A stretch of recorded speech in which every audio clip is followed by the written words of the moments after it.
হরে কৃষ্ণ, রাধে রাধে। আজকে বিষ্ণু পুরাণের থেকে ষষ্ঠ অধ্যায়ের শকট বঙ্গ শ্রী শ্রীকৃষ্ণের বাল্যলীলা ও গুচারণ আস্বাদন করব আজকের এই সভাতে। এই দামোদর মাসে ভগবানের বাল্যলীলা শ্রবণ করিলে অনায়াসে ভগবানী নিত্যধামে যাওয়া যায়। তাই আজ আমরা এই বাল্যলীলা আমরা শ্রবণ করব, আস্বাদন করব মনোযোগ সহকারে। ষষ্ঠ অধ্যায় শ্রী শ্রীকৃষ্ণের বাল্যলীলা। শকটের অধোভাগে হইয়া শয়ান, চরণয়ুর দেতে তুলে কৃষ্ণমতিমান।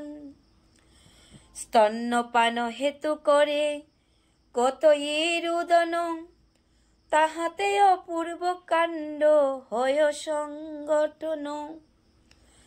শকটস্থ কুম্ভয়ার ভাণ্ড সমুদয়, পদাঘাতে বিপরীত ভাবে পড়ে রয়ে। তাহাতে শকট হয়ে প্রায় বঞ্জন, গুপগুপি আসিত তা করে দর্শন। কৃষ্ণের উত্থান সাই দেখিয়া সকলে, কে করিল সকলেই বলে। গুপ শিশু যারা ছিল সেই স্থলে, দেখেছি বলি কহিল সকলে। কৃষ্ণের দেখায় বলে যত শিশুগণ, চরণ আগাতে কৃষ্ণ করেছে এমন। রাধে রাধে। সবাই কৃষ্ণকে দেখে বলছে, এই তো কৃষ্ণ করেছে চরণের আগাতে। সব গোপ শিশুগণ বলছে, আমরা দেখেছি কৃষ্ণ করেছি। তাহা শুনি সবে হয় বিস্মিত হৃদয়, দ্রুত গতি নন্দ কৃষ্ণে কুলে তুলিলয়। ভগ্নবাণ্ড তাড়াতাড়ি করিয়া গ্রহণ, যথাস্থানে রাখে পুনঃ যশোদা তখন। আতপতণ্ডুলয়ার ফলমূল দিয়া, শকটের পূজা করে একান্ত হইয়া। হরি বল। সবাই একান্ত হইয়া আতপ তণ্ডুল চাউল ফল মূল দিয়ে সেই শকটের পূজা করিতেছে। কারণ কৃষ্ণ শকটটা ভগ্ন করেছে। এই রূপে কিছুদিন করিলে যাপন, গোকুলে আগত আসি গর্গত পুদন। কিছুদিন পর গর্গমুনি এসে তিনি এই গোকুলে আসলেন। কেন আসলেন? স্বয়ং কৃষ্ণ এসেছি। শ্রী বসুদেব প্রেরিত হয়ে মহামুনি, প্রচ্ছন্ন ভাবেতে আসি যথা নীলমণি। রামকৃষ্ণ দুহাকার সম্পাদে সংস্কার, রামকৃষ্ণ নাম রাখে সেই গুণাধার। এই রূপে দুইজন হইয়া সংস্কৃত, হামাগুড়ি শিখে বয়োবৃদ্ধির সহিত। হরিবল। হামাগুড়ি শিখছে ভগবান আর বলরাম। শ্রীকৃষ্ণ ও বলরাম দুই ভাই মিলে হামাগুড়ি দেয়। হামাগুড়ি তারা শিখিতেছে। ছাই মাখি ধুলি মাখি সদা দুহে গায়ে, ইতস্তত চারিদিকে কেলিয়া বেড়ায়। ওহে যশোদা রোহিণী দুহে করে নিবারণ, কিছুতেই কর্ণপাত না করে দুজন। গুবাটে বা বৎস বাটে করি আগমন, সদ্যজাত বৎস পুচ্ছ করে আকর্ষণ। হরি বল। সদ্যজাত বৎস, এইমাত্র গৌমাতা প্রসব করেছেন বাছুর, সে সদ্যজাত বৎসদের যে পুচ্ছ আছে, লেজ আছে, সেই পুচ্ছকে তারা কি করিতেছে? বৎস পুচ্ছ করে আকর্ষণ, আকর্ষণ করে তারা খেলাধুলা করছে। রাধে রাধে। তো চতুর্দিকে কৃষ্ণ বলরাম চারিদিকে ছুটাছুটি করে খেলাধুলা করে। হরি বল। আমরা অবশ্যই বুঝতে পারছি, কারণ এ হলো ভগবানের বাল্যলীলা। কারণ আমাদের ছোট শিশুরাও এরকম খেলা করতে দেখা যায়। যখন শিশুরা হামাগুড়ি দেয়, গোমাতাকে ধরে, গোবৎসকে ধরে, লেজে ধরে টানাটুনি করে, তো ঠিক তদ্রূপ একই রকম কৃষ্ণ বলরাম এইভাবে খেলিতেছেন। কারণ জগতের নাথ, তিনি হলো জগতের নাথ, বিষ্ণু শক্তি। বিষ্ণু শক্তি পরা প্রক্তা, ক্ষেত্রজ্ঞ আখ্যা তথা পরা, অবিদ্যা কর্ম সংজ্ঞান তৃতীয়া শক্তির শিষ্যতে। তৃতীয়া শক্তি ঋষ্যতে। ভগবানের শক্তি বিচিত্র ও অনন্ত রূপেই প্রকাশিত। হরি বল। ভগবান অনন্ত, তাই অনন্ত রূপে প্রকাশিত, যা আমাদের সীমিত ধারণার দ্বারা আমরা কখনো উপলব্ধি করিতে পারি না। পারি কি? পারি না।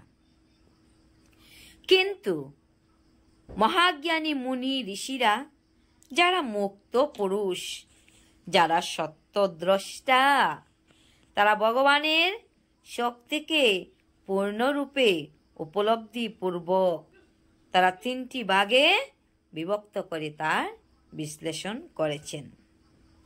এই সমস্ত শক্তি বিষ্ণু শক্তির প্রকাশ। হরি বল। সবকিছু হলো বিষ্ণু শক্তির প্রকাশ। নিতান্ত চঞ্চল দুহে রূপ হইল, যশোদা বারণ তারা কবু না শুনিল। একদিন যশোমতি অতিরুষানলে, ধামেতে বান্দিয়া কৃষ্ণে রাখে উদ কলে। রাধে রাধে। উদ কলে দামেতে, অর্থাৎ রশি দিয়ে বেঁধে রাখলেন। কারণ কৃষ্ণ যথাযথা বিচরণ করে যেখানে খুশি তিনি যান এবং গোপীদের মন চুরি করে, ভাণ্ড ভাঙ্গে, ননি আস্বাদন করে। তাই মাতা কি করলেন? রশি দিয়ে উৎকলের সহিত বাঁধিয়া রাখলেন। বান্দিয়া বলেন, বাছা হয়েছে অচঞ্চল, এখনো দেখাও দেখি কত আছে বলো।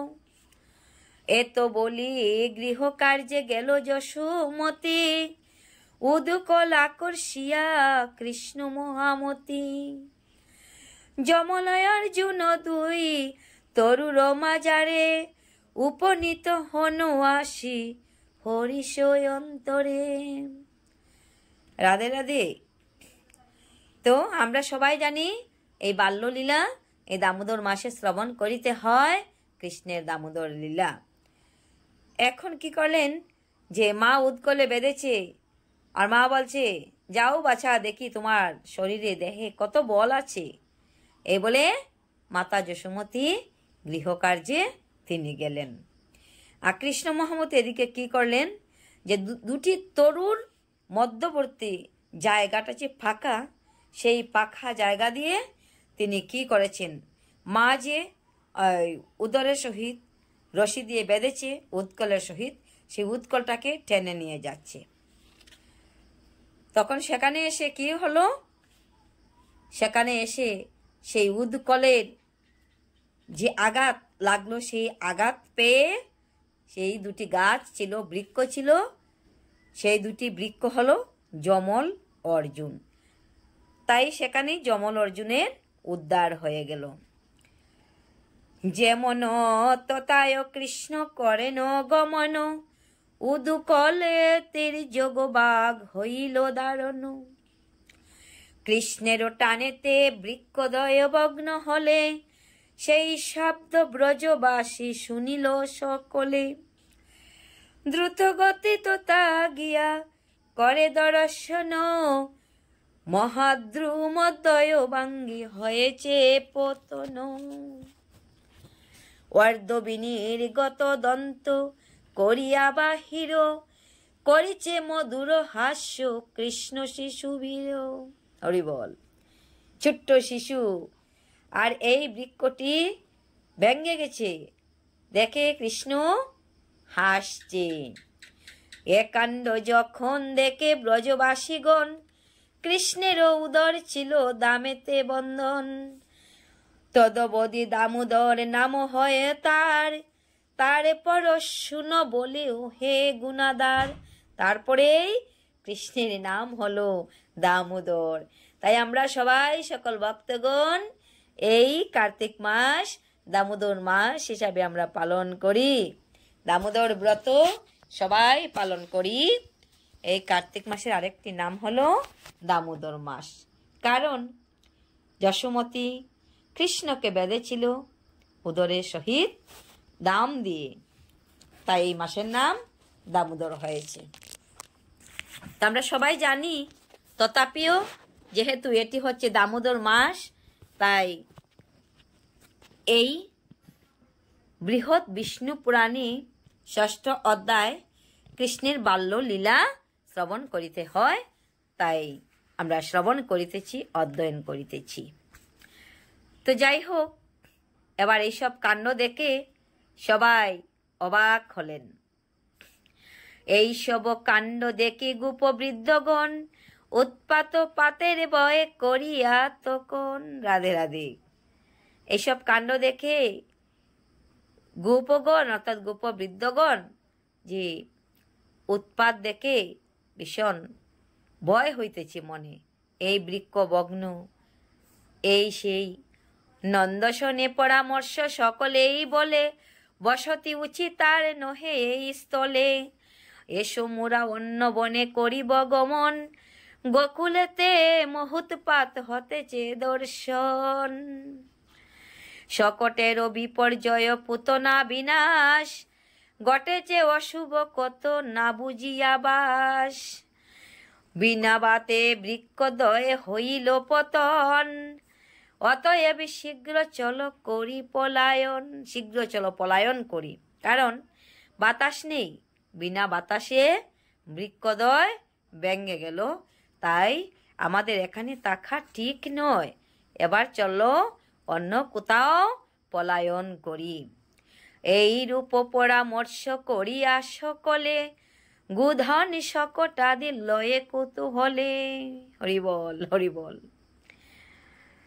তথা হইতে অবিলম্বে করিল গমন, শূন্যময়ে সে গোকুল হইল তখন। শূন্যময় হয়ে গেল গোকুল, কারণ সবাই চলে গেল। বৃন্দাবনে সবে রহে মন কৌতূহলে, রামকৃষ্ণ দুহে কত বাল্য কেলা খেলে। বৎস সহ দেনু গণে করেন চারণ, ক্রমে ক্রমে বয়োবৃদ্ধি হইল তখন। হরিবল। ক্রমে ক্রমে তারা বাড়িয়া উঠিল। রামকৃষ্ণ সহ কত বাল্য লীলা, রাখালের গণে কত লীলা খেলা করছে, সবাই মিলে দেনু চড়াচ্ছে। ক্রমে ক্রমে তারাও ধীরে ধীরে বাড়িয়া উঠিতেছে। আর সকল বৃন্দাবনের যত সুদাম, শ্রীদাম, বাই, বলরাম, সকল রাখালাদি মিলে খেলা করছে।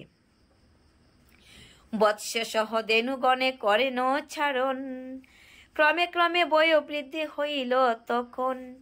কবু হাস্য কবু ক্রীড়া করে বৃন্দাবনে, এই রূপে কাটে কাল গোপ শিশু শনে। হরিবল। গোপ শিশুদের সঙ্গে এই রূপে কাল কাটিতেছি। তো এবার আমরা এই বাল্যলীলা শ্রবণ করেছি, আনন্দ উপভোগ করছি, কারণ ভগবানের নাম কৃষ্ণ, সেই কৃষ্ণ নামে মন আকর্ষণ হয়। হরিবল হরিবল। তাই ভগবানের এই বাল্যলীলা শ্রবণ করিতে হয় এই দামোদর মাসে। এই দামোদর মাসে বাল্যলীলা শ্রবণ করিলে পাপ রাশি সব কিছু দূরে সরে যায়। সপ্তম বর্ষে ক্রমে করে পদার্পণ। সপ্তম বৎসরে পদার্পণ করেছে কৃষ্ণের। হরিবল হরিবল। ক্রমে আসি বর্ষাকাল দিল দর্শন। এবার বর্ষাকাল এসেছে। বর্ষাকাল আমরা এই শরৎ, হেমন্ত, শীত, বসন্ত, তাই যেমন গ্রীষ্ম, বর্ষা, শরৎ, হেমন্ত, শীত, বসন্ত, এই 6টি ঋতু। 6টি ঋতুতে 6 নমুনার ঋতুর পরিবর্তন হতে দেখা যায়। ক্রমে বর্ষাকাল এলো। অকস্মাৎ মেঘজাল গভীর গর্জনে। অকস্মাৎ গভীর গর্জন, অকস্মাৎ বৃষ্টি। প্রবল বেগেতে রত বাড়ি বরিশনে। নবশস্যে পরিপূর্ণ হইল ধরণী। গোপগণ করে স্তব ধরারত কোনি। সবাই স্তব করিতেছে ধরার, কারণ শস্যপূর্ণ বসুন্ধরা। বসুন্ধরা এই পৃথিবী মাতা নবশস্যে, নতুন শস্যে পরিপূর্ণ ধরণী। তাই সব গোপগণ মিলে স্তব করিতেছি। রামকৃষ্ণ দুহে সেই দিব্য বর্ষাকালে গোপাল গণের সহ ভ্রমে কুতূহলে। কখনো সঙ্গীত করে কবু তাল দে। কদম্বেরও মালা কবু গলেতে দুলায়। বৃক্ষেরও ছায়ায় কবু লয়ে নয় আশ্রয়ে। ময়ূরের পুচ্ছ কবু শির পরিলয়। কবে কি করছে? ময়ূরের পুচ্ছ শিরে লইতেছে, কখনো কদম্বের মালা গলায় দুলাইতেছে। গিরি ধাতু করে কবু অঙ্গে বিলেপন। পর্ণ শয্যা তলে হন নিদ্রিত কখনো। কখনো কখনো নিদ্রায় যাইতেছেন। এইভাবে পূর্ণ শয্যা তোলে, শয্যা যে শয্যা তৈরি করে সেখানে নিদ্রা যাইতেছে। গিরিধাতু করে কবু অঙ্গে বিলোপন। এই যে পর্বতের যে ধাতু আছে অঙ্গে লেপন করে, কৃষ্ণ বলরামের সঙ্গে সবাই লেপন করছে। মেঘের গর্জন কবু শুনিয়া শ্রবণে। মেঘের গর্জন, হাহাকার শব্দ করে পুলকিত মনে। কেকারব তুল্য ধ্বনি করেন কখন। কবু বা মোহন বেনু করেন বাঁধন। হরিবল। মোহন বেনু বাজাইতেছে কৃষ্ণ। গৃহেতে যাইয়া পুনঃ শিশুগণ শোনে। করেন কতই খেলা আনন্দিত মনে। বিচিত্র তাহার লীলা কিবা বলি আর। ভাবিলে হৃদয়ে হয় বিস্ময় সঞ্চার। বিচিত্র শ্রী হরির লীলা, লীলার কোনো অন্ত নাই। তাই ভগবান বিচিত্র অনন্ত রূপে প্রকাশিত। অসীম লীলা, সীমার মাঝে অসীম তুমি বাজাও আপন সুর। ভগবান অসীম। এই জন্যই এই জড়জগতের তামসিক গুণের দ্বারা যারা আচ্ছাদিত নিম্নস্তর শক্তিতে থাকতে পারে, অথবা যারা ভগবানের চিন্ময় সেই রূপ, সেই লীলা আস্বাদন করে, তারা চিন্ময় জগতের পরাশক্তিতে উত্তীর্ণ হইতে পারে। হরিবল। উত্তীর্ণ হইতে পারে। ভগবদ্গীতা এই জন্য বলেছেন, জম জম বাপি স্মরণ ভাবম তেজতি অন্তে কলে বরম তম তমেব এতি কৌন্তেয় সদা তদ্ভাব ভাবিত। হরিবল। যে যেভাবে ভাবিত হয়ে দেহত্যাগ করে, সে নিঃসন্দেহে সেই রকম ভাবযুক্ত দেহ প্রাপ্ত হয়। হরিবল হরিবল।